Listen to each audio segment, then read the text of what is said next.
우리 함께 찬송하겠습니다. 찬송가 353장 십자가 군병되어서 1절, 2절, 5절만 함께 찬송합니다.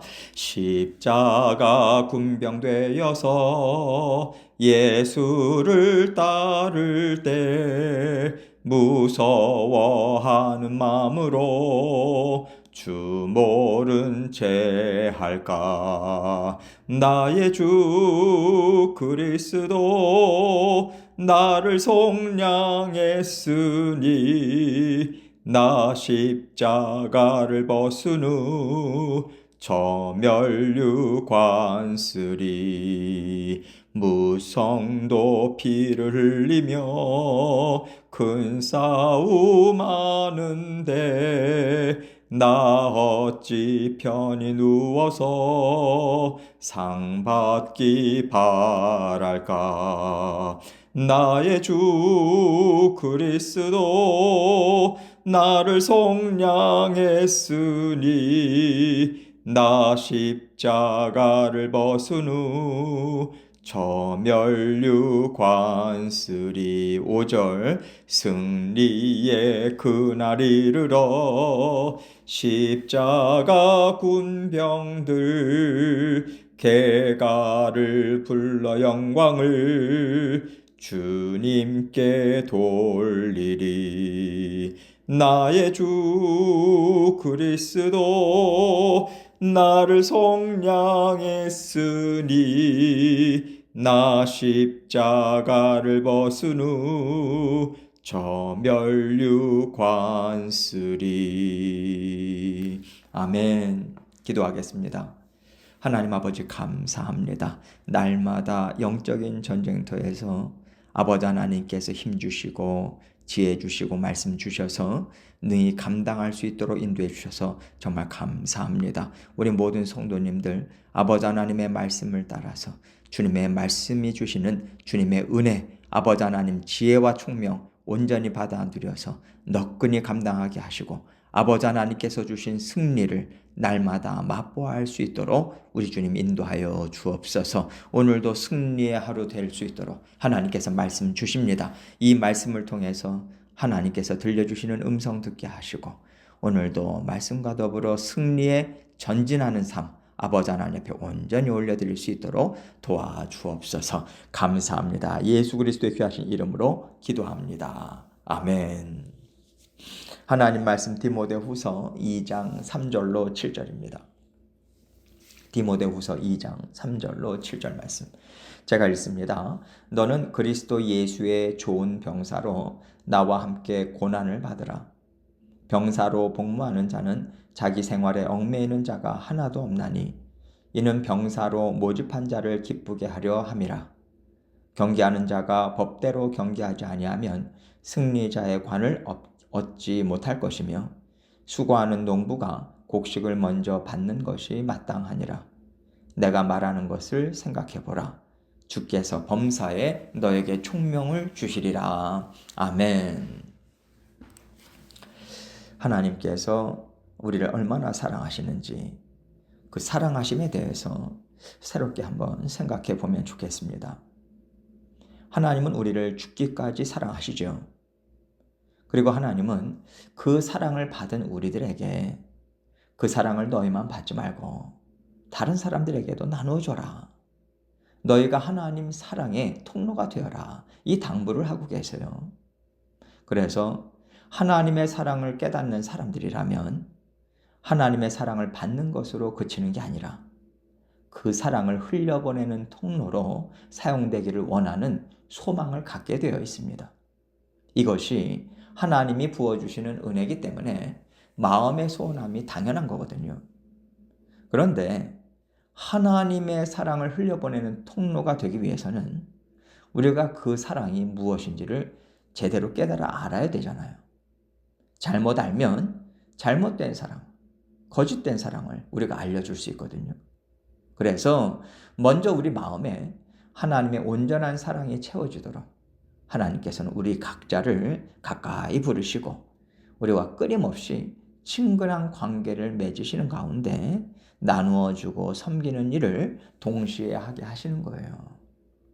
그래서 우리는 하나님과의 관계가 온전하지 못할 때 우리가 하는 모든 일들은 거짓될 수 있다. 이 긴장감과 함께 가장 중요한 것은 하나님과 나와의 온전한 관계라고 하는 개념을 가져야 됩니다. 이 개념을 갖고 그렇다면 그 다음에 하나님께서 우리에게 당부하시는 바가 무엇인지를 오늘 말씀을 통해서 함께 살펴보면 좋겠어요. 3절로 4절입니다. 너는 그리스도 예수의 좋은 병사로 나와 함께 고난을 받으라. 병사로 복무하는 자는 자기 생활에 얽매이는 자가 하나도 없나니 이는 병사로 모집한 자를 기쁘게 하려 함이라. 하나님의 사랑을 흘려보내는 통로로 첫 번째 예를 든 것이 예수 그리스도의 좋은 병사예요. 하나님은 병사로서의 역할을 우리에게 맡겨주셨는데 어떤 병사가 되어야 하는가? 좋은 병사다. 이렇게 얘기해주고 계시는 거죠. 그럼 좋은 병사와 좋지 않은 병사가 있다는 얘기잖아요. 똑같이 전쟁에 투입돼서 역할을 감당하는 병사인데 어떤 사람은 좋은 병사로 또 어떤 사람은 좋지 않은 병사로 인정받을 수도 있다는 겁니다. 그러면서 좋은 병사는 자기 생활에 얽매이는 자가 아니라고 말하고 있어요. 이 얘기는 내가 원하는 거, 나 자신의 삶, 내 인생을 전쟁보다 더 중요하게 여긴다는 겁니다. 그래서 전쟁터에 살면서도 내가 위험해지겠다, 이러다가는 내가 죽겠다 싶으면 어떻게 해요? 전쟁을 피하는 수밖에 없죠. 이렇게 하나님께서 맡겨주신 사명을 회피하는 나태하고 게으른 심령을 가진 좋지 않은 병사에 속하게 되는 것입니다. 반면에 자기 생활에 얽매이지 않는다는 것은 자신의 인생, 자신의 원함보다 여기에서 말씀하시는 대로 병사로 모집한 자를 기쁘게 하려는 마음이 항상 우선순위에 있는 거예요. 하나님께서 이 전쟁을 어떻게 치르라고 하셨는지, 어떤 방법으로 감당하고 이 전쟁을 통해서 무엇으로 하나님께 영광을 올려야 드려야 되는지를 항상 먼저 생각하고 자신의 위험이라든가 자신의 원함은 뒤로 미룬다는 겁니다. 자, 그러면 자기 생활에 얽매이는 자가 하나도 없다는 말씀을 오늘날 우리의 삶에 어떻게 적용하면 좋을까요? 이것은 하나님께서 우리 각자에게 깨달으라고 주시는 말씀이라고 생각합니다.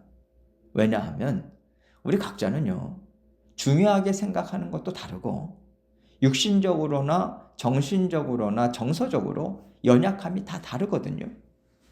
자라온 환경이 다르고 감당해왔던 어려움들이 다 다릅니다.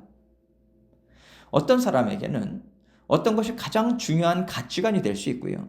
어떤 사람에게 아무리 애를 써도 넘어서기가 굉장히 어려운 부분들이 있어요.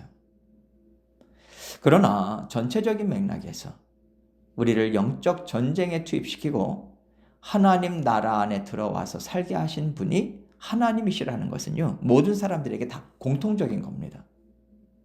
그럴 때 하나님께서 기뻐 받으시는 전쟁이 무엇일까요? 싸움에 이기는 거예요? 당연하겠죠.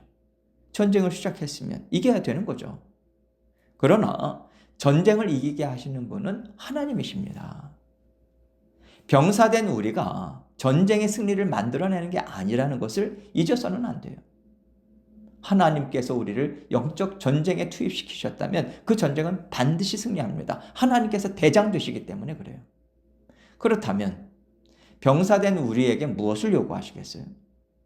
좋은 병사가 되기만 하면 된다는 거예요. 좋은 병사가 되기 위해서 우리가 기억해야 할 것이 무엇인가? 하나님 나를 죽기까지 사랑하신다. 그래서 어떤 위험한 전쟁터에서도 하나님은 나와 동행하시고 나를 지키시고 보호하신다. 이거 아닙니까? 그 다음에 우리가 생각해야 될 것은 그렇다면 하나님은 우리가 이 전쟁을 어떻게 치르기를 원하시는가 이거죠. 우리는요, 하나님의 성품으로 전쟁을 감당해야 돼요. 병사들 간에 서로 사랑하고요. 피차 간에 순종하고요.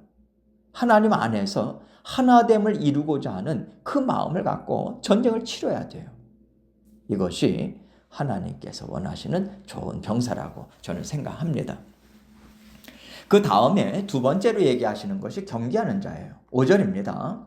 경계하는 자가 법대로 경계하지 아니하면 승리자의 관을 얻지 못할 것이며, 여기서 나오는 경기는요, 그 당시에 로마에서 4년마다 열렸던 올림피아드 경기를 얘기합니다. 오늘날의 올림픽 경기죠. 경기에 참가하는 자는요, 법대로 경기를 해야 된다는 거예요. 그렇지 않으면 승리하더라도 월계관을 얻을 수 없다고 얘기해 줍니다.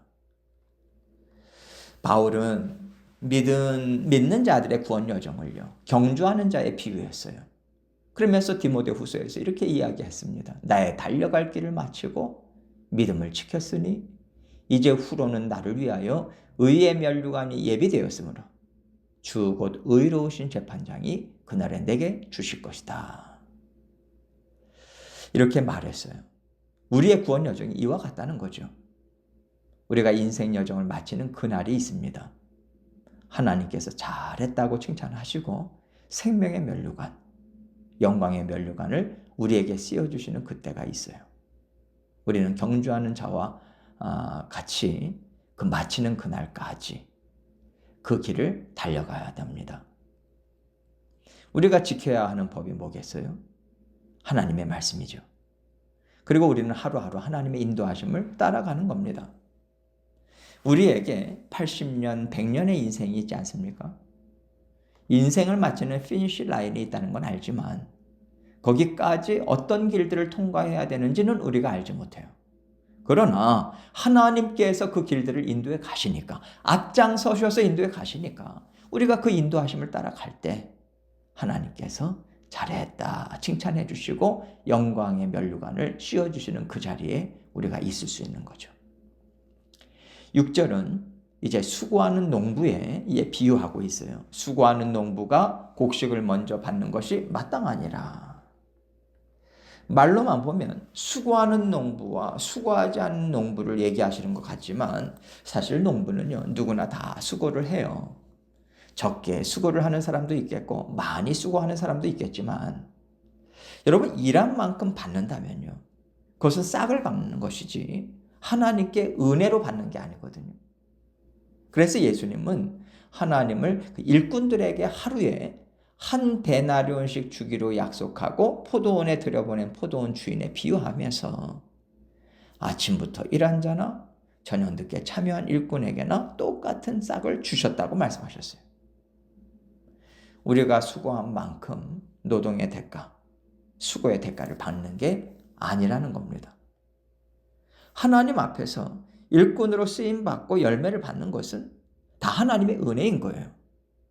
하나님께서 주신 경작지에서 열심히 우리가 최선을 다하지만 열매를 주시는 분은 하나님이시라는 것을 전제로 하고 있는 거죠.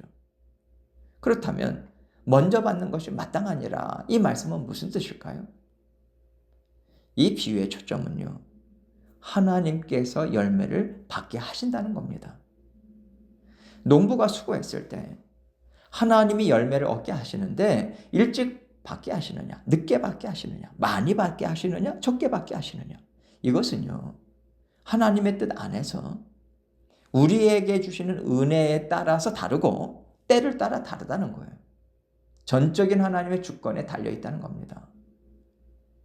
수고하는 농부가 열매를 얻는다는 말씀의 또 한 가지 강조점이 뭐냐면 인내와 충성이에요. 농부가 열매를 얻는데 가장 중요한 것이 인내입니다. 비가 와야 되고요, 때를 따라서 햇빛이 비춰주어야 하는 거예요.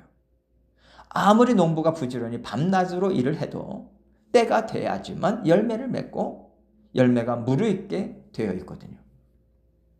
내가 배고프고 병이 들어서 죽게 되었을지라도 하나님께서 하나님의 때까지, 열매를 얻을 때까지 기다려라 하시면 그때까지 우리는 기다려야 되는 거예요. 이것이 인내고요, 하나님께 충성하는 마음이 없이는 끝까지 인내할 수가 없어요. 그래서 인내와 충성은 항상 같이 갑니다. 인내했는데 충성하지 않는다면 끝까지 감당하지 못할 것이고요, 아무리 충성한다 하더라도 인내하지 못했다면 열매를 얻지 못할 것입니다. 인내와 충성이 합해졌을 때 하나님께서 공급해 주시는 열매를 받을 수 있다는 의미가 들어있는 거죠. 7절입니다. 내가 말하는 것을 생각해 보라.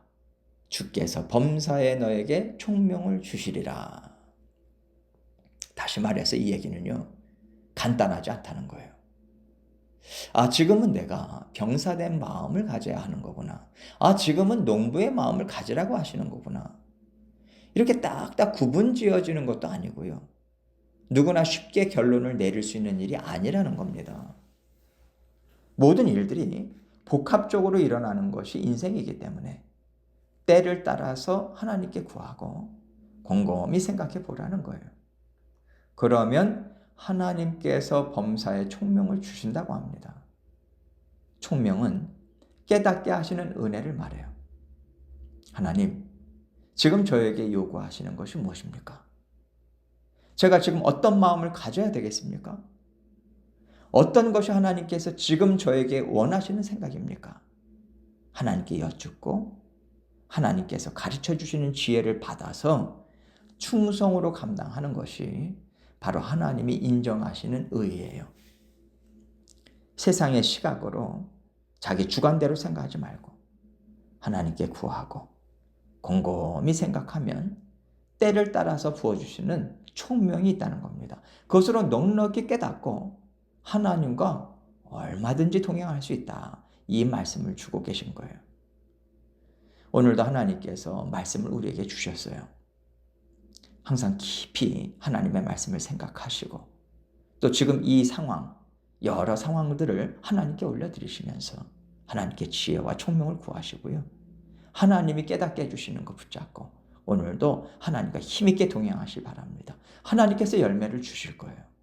받아 누릴 열매가 있다. 이건 믿으시고 오늘도 주님과 함께 힘있게 동행하시는 저와 여러분이 되시기를 주님의 이름으로 축원합니다. 함께 기도합니다. 기도하실 때 하나님께서 우리의 인생 여정을 함께하고 계세요.